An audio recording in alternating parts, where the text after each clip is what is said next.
السلام علیکم ورحمۃ اللہ وبرکاتہ۔ معزز ناظرین، محترم سامعین، پہلی بیعت عقبہ ہو چکی ہے اور پیارے نبی صلی اللہ علیہ وسلم نے ان 12 لوگوں کو جو اسلام لائے تھے ان کے ساتھ مدینہ میں مصعب بن عمیر رضی اللہ تعالیٰ عنہ کو اپنا مبلغ بنا کر کے بھیجا تھا، اور وہ 1 سال کے بعد کامیابی کی خوشخبریاں لے کر کے نبی کریم صلی اللہ علیہ وسلم کے پاس نبوت کے 13ویں سال حج کے موسم سے پہلے آ گئے۔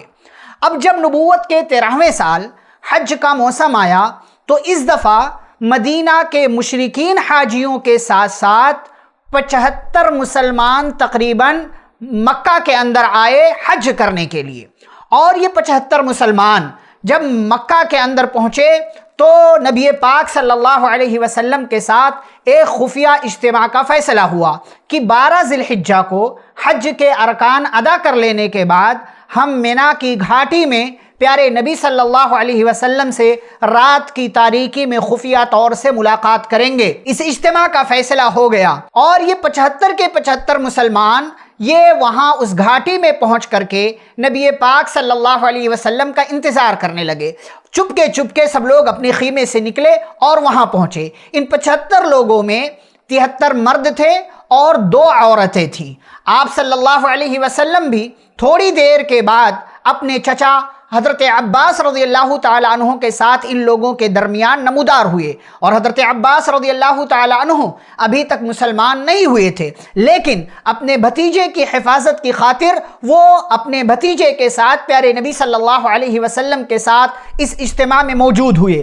اور اس اجتماع کا آغاز ہوا تو آغاز بھی حضرت عباس رضی اللہ تعالیٰ عنہ نے اپنی بات سے کیا اور کہا کہ اے خزرج کے لوگوں، محمد صلی اللہ علیہ وسلم کا مقام ہمارے درمیان جو ہے وہ تم جانتے ہو، لیکن اب وہ ہمارے علاقے سے نکل کر کے تمہارے پاس جانا چاہتے ہیں، تو یاد رکھو اگر تم ان کی حفاظت کر سکو گے تبھی ان کو اپنے پاس لے کر کے جاؤ، ورنہ بہرحال محمد صلی اللہ علیہ وسلم ہمارے درمیان محفوظ ہیں اور امن میں ہیں۔ تمام لوگوں نے اور خاص طور سے کعب بن مالک رضی اللہ تعالی عنہ نے کہا کہ ٹھیک ہے، ہم جو ہے ان کی حفاظت کریں گے، اور پھر انہوں نے نبی کریم صلی اللہ علیہ وسلم سے درخواست کی کہ آپ اپنی بات شروع کیجئے۔ پیارے نبی صلی اللہ علیہ وسلم نے اپنی بات شروع کی اور بیعت کے دفعات یاد کرائے کہ فلاں فلاں فلاں باتوں پر تم مجھ سے بیعت کرو کہ میری بات مانو گے، اور اللہ کے ساتھ شرک نہیں کرو گے، نافرمانی نہیں کرو گے، چوری نہیں کرو گے، زنا نہیں کرو گے،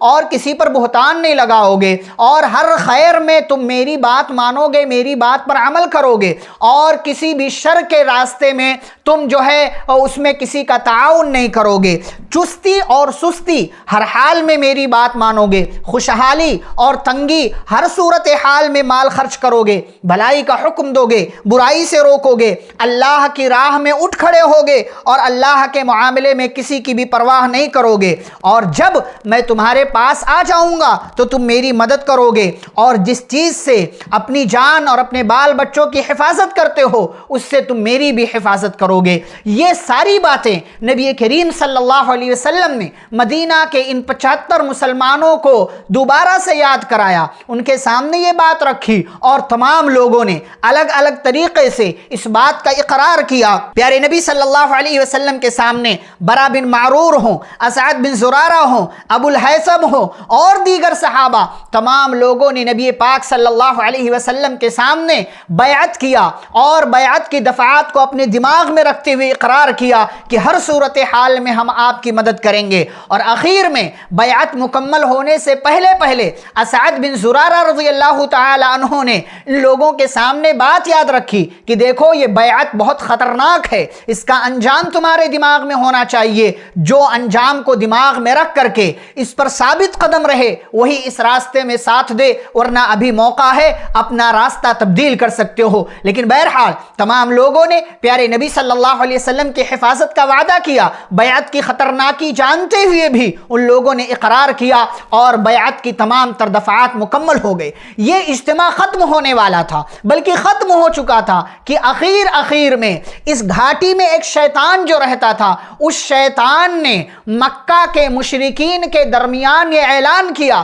کہ مکہ والو دیکھو یہاں تمہارا دشمن ہے، یہ لوگ تمہارے خلاف پلاننگ کر رہے ہیں کہ تم پر حملہ کریں گے اور تمہارے ساتھ مقابلہ کریں گے۔ شیطان نے راز کو ظاہر کر دیا، اور انصار نے، مدینہ کے ان مسلمانوں نے جب اس کی آواز کو سنا، پیارے نبی صلی اللہ علیہ وسلم نے کہا یہ اس گھاٹی کا شیطان ہے۔ تو مدینہ والوں نے کہا اے اللہ کے نبی صلی اللہ علیہ وسلم اجازت دیں، ہم مکہ والوں سے مقابلہ کریں گے۔ لیکن پیارے نبی صلی اللہ علیہ وسلم نے منع کر دیا اور کہا جا کر جلدی جلدی اپنے خیموں میں چلے جاؤ تاکہ کسی کو معلوم نہ ہو۔ ادھر مشرکین مکہ نے مدینہ سے آنے والے مشرکین کے سامنے جا کر کے احتجاج درج کرایا کہ بھائی آپ لوگ ایسی اور ایسی حرکت کر رہے ہیں، آپ لوگوں کے یہاں سے آئے ہوئے کچھ لوگ ایسا معاملہ کر رہے ہیں۔ تو چونکہ مدینہ کے مشرکین کو کچھ معلوم ہی نہیں تھا، مسلمانوں نے چپکے چپکے یہ کام کیا تھا، اس لیے ان لوگوں نے لا علمی کا اظہار کر دیا۔ لیکن پھر مکہ کے مشرکین اس کی ٹوہ میں رہے اور ریسرچ کرتے رہے، تفتیش کرتے رہے۔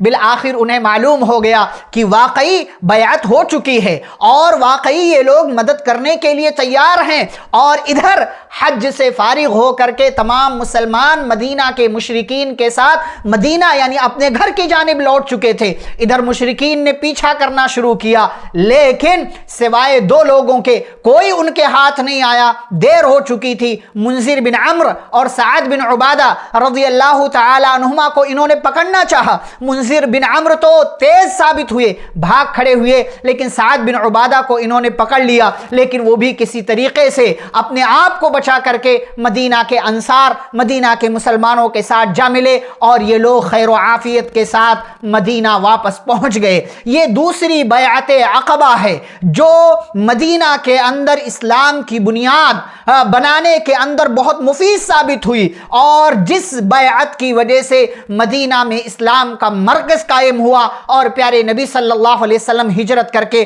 مکہ سے مدینہ پہنچ گئے۔ اس کے بعد کیا ہوتا ہے، کس طریقے سے صحابہ نے ہجرت کی، نبی پاک صلی اللہ علیہ وسلم نے ہجرت کی، وہ ساری باتیں انشاءاللہ اگلی ملاقاتوں میں آپ کے سامنے بیان ہوں گی۔ والسلام علیکم ورحمۃ اللہ وبرکاتہ۔